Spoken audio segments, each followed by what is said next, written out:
Welcome बच्चों, मैं देव sir. मैं आज फिर एचएससी एग्ज़ाम के लिए कुछ एमसीक्यू लेके आया हूँ जो तुम्हारा बहुत काम आएगा। तो ध्यान से सुनना और याद रखना।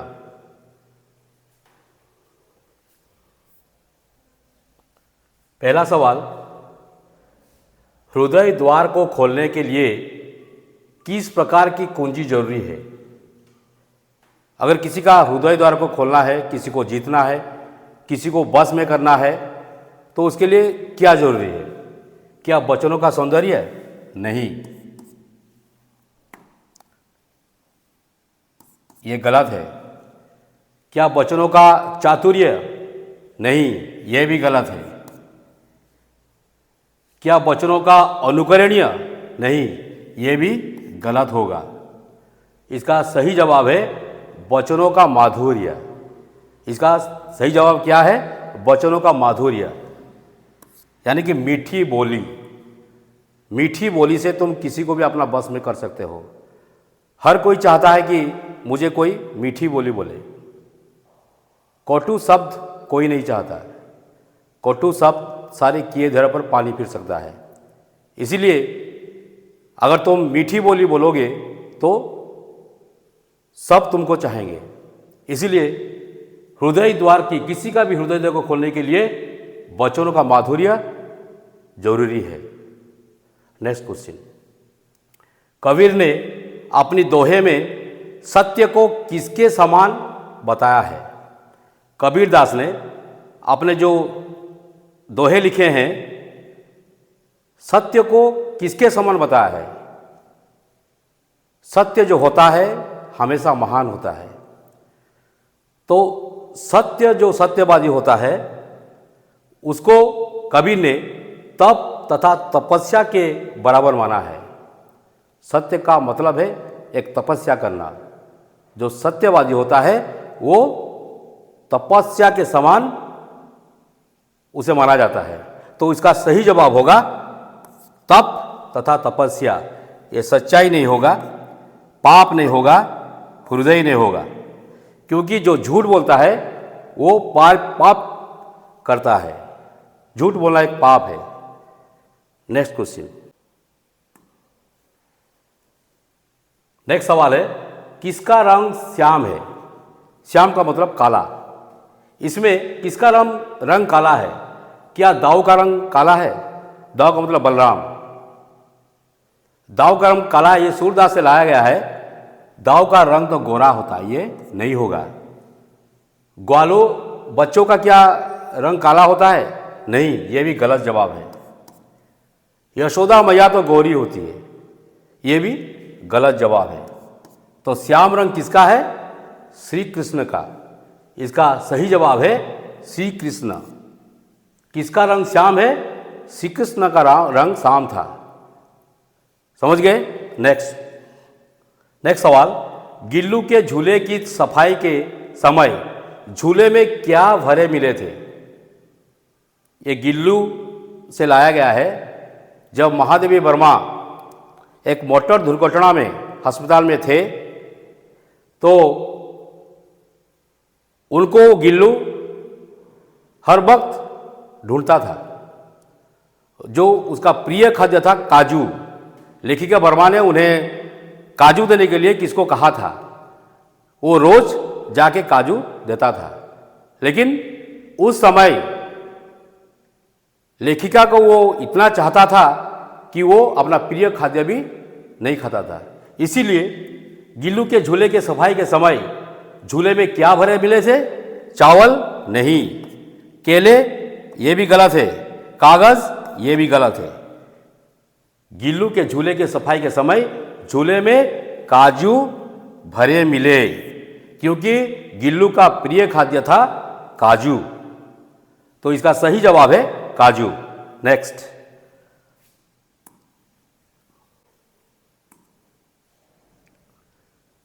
सवाल है, चुटकी दे देकर कौन हंसते थे? चुटकी दे देकर कौन हंसते थे? ये सूरदास से लाया गया है।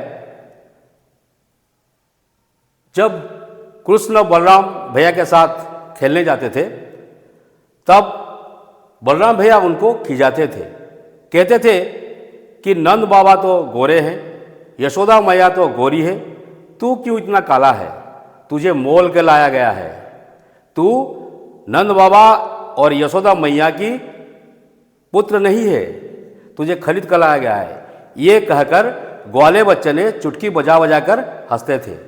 इसीलिए कृष्ण बलराम भैया के साथ खेलने नहीं जाते थे। तो चुटकी दे देकर कौन हंसते थे? ये इसका सही जवाब है ग्वाला बालक, ये इसका सही जवाब है। कृष्ण नहीं होगा, ये गलत है।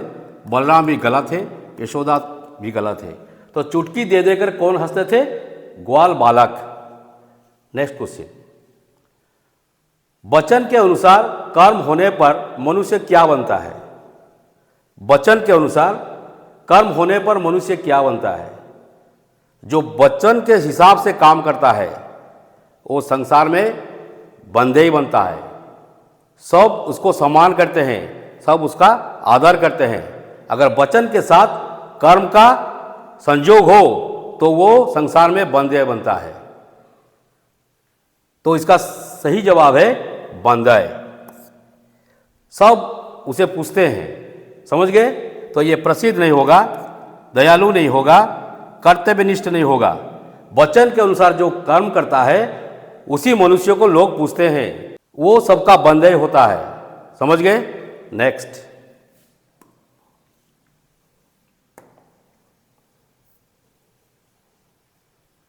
नेक्स्ट सवाल है, कौन रामकृष्ण परमहंस के उपयुक्त शिष्य थे? कौन रामकृष्ण परमहंस के उपयुक्त शिष्य थे? क्या स्वामी रामानंद थे? नहीं, ये गलत है। क्या स्वामी दयानंद थे? नहीं, ये भी गलत है। क्या स्वामी शिवानंद थे? नहीं, ये भी गलत है। तो कौन रामकृष्ण परमहंस के उपयुक्त शिष्य थे? वो है स्वामी विवेकानंद। कौन रामकृष्ण परमहंस के उपयुक्त शिष्य थे? वो है स्वामी विवेकानंद। ये सही जवाब है, क्योंकि स्वामी जी ने अपने गुरु के लिए रामकृष्ण मिशन बनाया था। तो कौन रामकृष्ण परमहंस के उपयुक्त शिष्य थे? स्वामी विवेकानंद। समझ गए? नेक्स्ट सवाल, मां यशोदा किसकी सौगंध खाती है?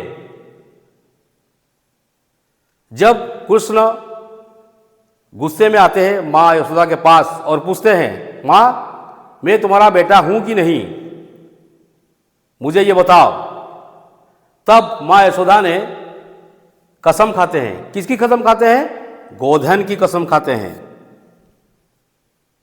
गोधन की कसम खाए कहते हैं तू मेरा ही पुत्र है।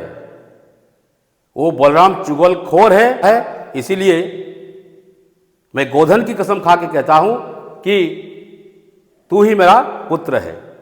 तो भैंस की ये तो गलत होगा, बकरी की ये भी गलत होगा, घोड़े की ये भी गलत होगा। तो मां यशोदा किसकी सौगंध खाती है? गोधन की। समझ गए? नेक्स्ट क्वेश्चन,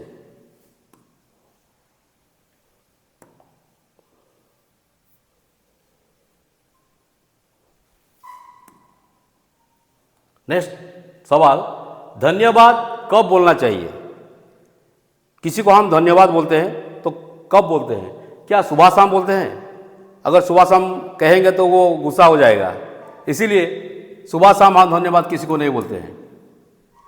काम होने के बाद कहते हैं। अगर कोई हमें हमारा सहायता किया, हमारा हेल्प किया, तो उसे हम धन्यवाद कहते हैं। काम होने के बाद। काम होने से पहले कहते हैं क्या? नहीं, काम होने से पहले हम कृपया शब्द का यूज करते हैं, लेकिन काम होने के से पहले कृपया शब्द का इस्तेमाल करते हैं। काम के बीच में हम धन्यवाद नहीं देते। तो धन्यवाद को कब बोलना चाहिए? धन्यवाद काम होने के बाद कहा जाता है। अगर कोई हमारा सहायता किया तो हम उसे धन्यवाद कहना, ये शिष्टाचार का मांग है। समझ गए? नेक्स्ट, कौन सी बात तलवार से अधिक घाव करती है? कौन सी बात तलवार से अधिक घाव करती है? देखिए, यह मधुर बात तो तलवार जैसा घाव नहीं करती है। सट्टी बात ये भी गलत है, मीठी बात ये भी गलत है, कड़वी बात ये सही जवाब है। कौन सी बात तलवार से अधिक घाव करती है? कड़वी बात। अगर हमें किसी को ठेस पहुंचाते हैं, हमारा खून निकल आता है, घाव हो जाता है, तो वो तो कुछ दिन में ठीक हो सकता है, लेकिन जो दिल पे लगी घाव, कड़वी बात अगर किसी को बोल दिए तो वो हर दिन के लिए याद रखता है। इसीलिए बात कहने से पहले सोच समझ कर कहना बच्चों।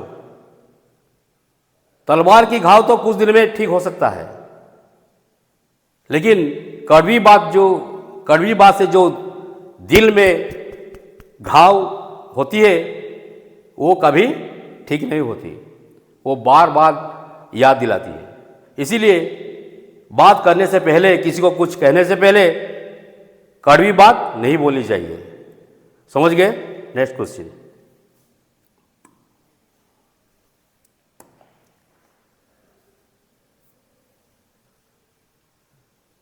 तुलसीदास ने श्रेष्ठ धन किसे कहा है? तुलसीदास ने श्रेष्ठ धन किसे कहा है?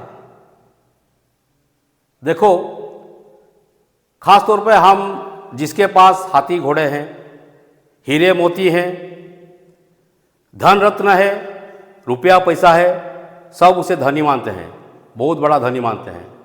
लेकिन तुलसीदास के अनुसार यहाँ अगर मन में शांति नहीं है या संतोष नहीं है, ये सब धूलि के बराबर है। मान लो हमारे पास बहुत धन रत्न है, हमारा अंदर डर बनी रहती है, कहीं डाकू आ जाएंगे, लूट लेंगे, ये डर बनी रहती है। हम ना चैन से खा पाते हैं, ना चैन से सो पाते हैं। तो ये सब रहने से क्या फायदा?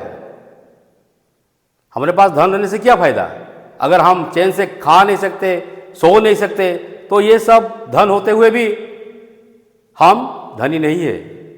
धनी तो उसे कहा जाएगा जिसके पास शांति है, संतोष है, वो सबसे बड़ा धनी है। तो तुलसीदास के अनुसार सबसे बड़ा धनी वो आदमी होता है जिसके पास शांति है, जिसके पास संतोष है। तो इसका सही जवाब होगा संतोष धन। ये राम रत्न गलत है, रत्न धन भी गलत है, सोने चांदी भी गलत है।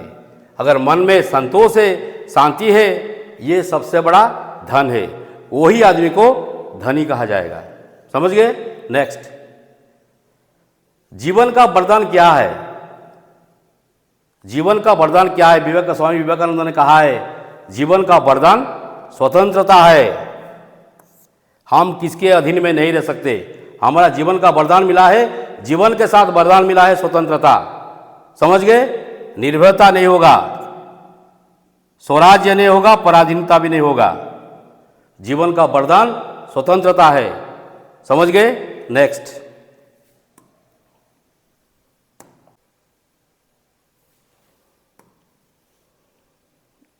सवाल, पाप का विलोम शब्द क्या है?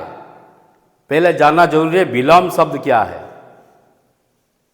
कुछ बच्चों को मालूम नहीं होता है विलोम क्या है। विलोम का मतलब विपरीत, अपोजिट वर्ड। समझ गए? पाप का विलोम शब्द क्या होगा?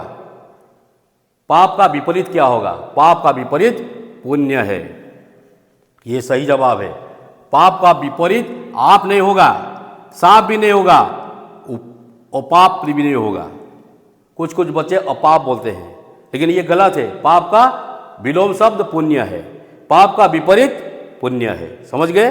नेक्स्ट, कख्या किस प्रकार की संज्ञा है?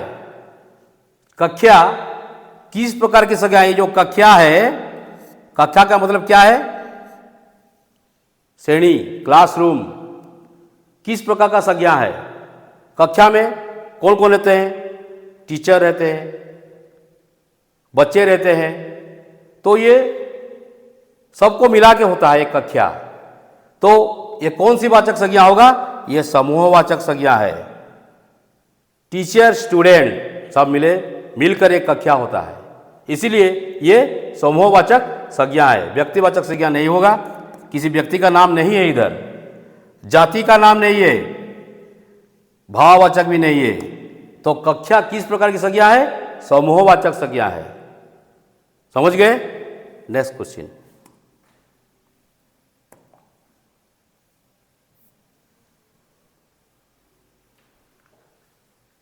नेक्स्ट क्वेश्चन है सकर्मक क्रिया है। ये जो चारों ऑप्शन दिया गया है इसमें सकर्मक क्रिया कौन सा है? बहुत सारे बच्चे जानते नहीं है कि ये सकर्मक क्रिया क्या होता है। जिससे कुछ कार्य निकलता है, जिससे कुछ कार्य होता है, उसे सकर्मक कहते हैं। जिससे कुछ भी कार्य नहीं होता है तो उसे अकर्मक कहते हैं। समझ गए? जिससे कुछ कार्य निकलता है, कुछ से कुछ हमें फायदा होता है, उसे हम सकर्मक क्रिया कहते हैं। जैसे कि दौड़ना, दौड़ना एक क्या सकर्मक क्रिया होगा? नहीं। तुम आज क्या काम किए? नहीं, दौड़े, दिन भर आप दौड़े, एक इसके द्वारा कुछ काम नहीं होता है, इसीलिए ये अकर्मक क्रिया है, ये गलत होगा। जाना, आज का क्या काम किया? हम जाना आना करते रहे, ये क्या काम उसे निकलता है? नहीं, कुछ काम नहीं होता है, इसीलिए ये भी गलत जवाब है। पढ़ना, ये सकर्मक क्रिया है, पढ़ने से ज्ञान बढ़ता है, हम कुछ जान पाते हैं, हमें कुछ शिक्षा मिलता है, इसीलिए ये पढ़ना है सकर्मक क्रिया। धोना सकर्मक क्रिया नहीं है, ये सब अकर्मक क्रिया है, इससे कुछ काम नहीं निकलता है, इसीलिए ये अकर्मक क्रिया है। और सकर्मक क्रिया है पढ़ना। हो गया? समझ गए? Next last question. हमारे पुरखे किस रूप में आते हैं? हमारे पुरखे किस रूप में आते हैं? मधुर भाषण से लाया गया है ये। जब हमारा घर में कोई मर जाता है तो हम 9 दिन तक बाहर में उसे खाने के लिए देते हैं। तो कौवा फोवा आ जाए उसे खाए, तब कौवा को शुभ माना जाता है।